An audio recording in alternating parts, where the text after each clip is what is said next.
जानते हो अल्लाह हमें ला हासिल की तलब क्यों लगाता है? क्योंकि ला हासिल की तलब ही तो हमें जिंदा रखती है, इस बात का एहसास दिलाती है कि कोई है जिसके कुन से नसीब बदल जाते हैं। क्योंकि अल्लाह को पता है कि हम इंसान बहुत खुदगर्ज हैं। अल्लाह ताला फरमाते हैं कि हम इंसान को अपनी रहमत का मजा दें और फिर उसी रहमत को छीन भी ले तो बेशक वो बड़ा मायूस और नाशुक्रा हो जाता है। हम इंसान ला हासिल पे फौरन ही मायूस हो जाते हैं और खुदा से जिद लगा बैठते हैं। फिर यही जिद हमारी तकलीफ बन जाती है, जबकि हमें पता है कि आखिर में हमें उस जात की रजा में राजी होकर ही सुकून मिलेगा। उस जात के कुन पे यकीन रख कर ही मिलेगा वो सब कुछ। जो मेरी याद से मुंह मोड़ लेगा यकीनन जिंदगी उसके लिए तंग पड़ जाएगी। लेकिन ये चीज समझने में तुम बहुत वक्त लगा देते हो, इसीलिए बेचैन रहते हो और इसी तरह सब्र के लम्हात भी खो देते हो। वो जात तो बहाने ढूंढती है तुमसे मुलाकात करने की। हम जब कभी नमाज नहीं पढ़ पाते और जब तकलीफ में होते हैं दिल टूटता है, फिर तो तहज्जुद भी पढ़ना नहीं छोड़ते और इंतजार करते हैं कि कब अजान होगी ताकि अल्लाह को फिर से अपने दिल का हाल बता सकें। फिर हम इस चीज को सजा क्यों समझते हैं? जो लोग आजमाइश में अपना ताल्लुक रब से मजबूत कर लेते हैं वो निखर जाते हैं और जो शिकवे करते रहते हैं वो भटक जाया करते हैं।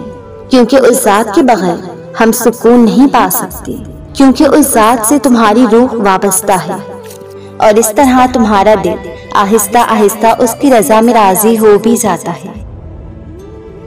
जब वो तुम्हें नवाजता है तो बेशक बे इंतहा नवाजता है।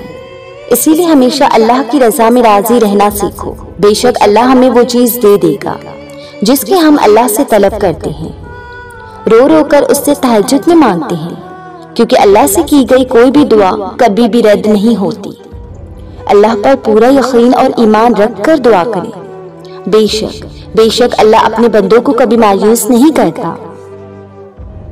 बेशक हम मांग कर थक जाएं, लेकिन अल्लाह देते देते नहीं थकता। जब हम टूटा हुआ दिल लेकर जाए नमाज पर अल्लाह से मांगने बैठते हैं, उस वक्त ना अल्फाज साथ देते हैं ना आंसू निकल पाते हैं, बस खामोशी होती है।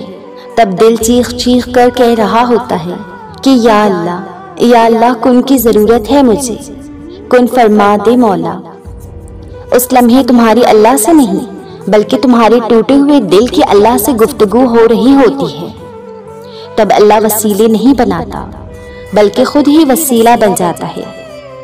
तुम्हारी ये खामोशी उस जात की बारगाह में बहुत शोर मचा देती है कि आसमानी खल्क सब चौंक उठती है।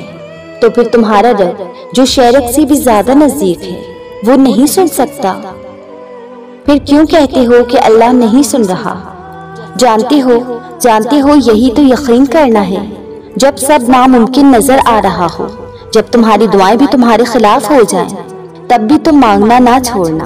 तुम अपनी ताकत को देखकर नहीं मांगो, तुम अपने अल्लाह की ताकत को देखकर मांगो और इस यकीन के साथ मांगो कि अल्लाह ही सिर्फ अकेला कुल कायनात की ताकत पर भारी है।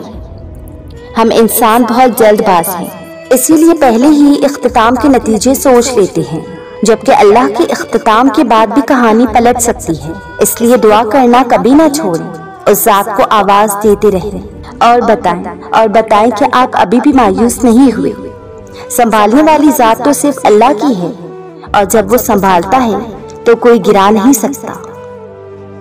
कभी कभी हमारा सफर इस हद तक मुश्किल हो जाता है कि हम अपनी मंजिल तक नहीं पहुंच पाते। जो सोचते हैं वैसा नहीं हो पाता और जो वहमो गुमान में भी नहीं होता वो होता चला जाता है।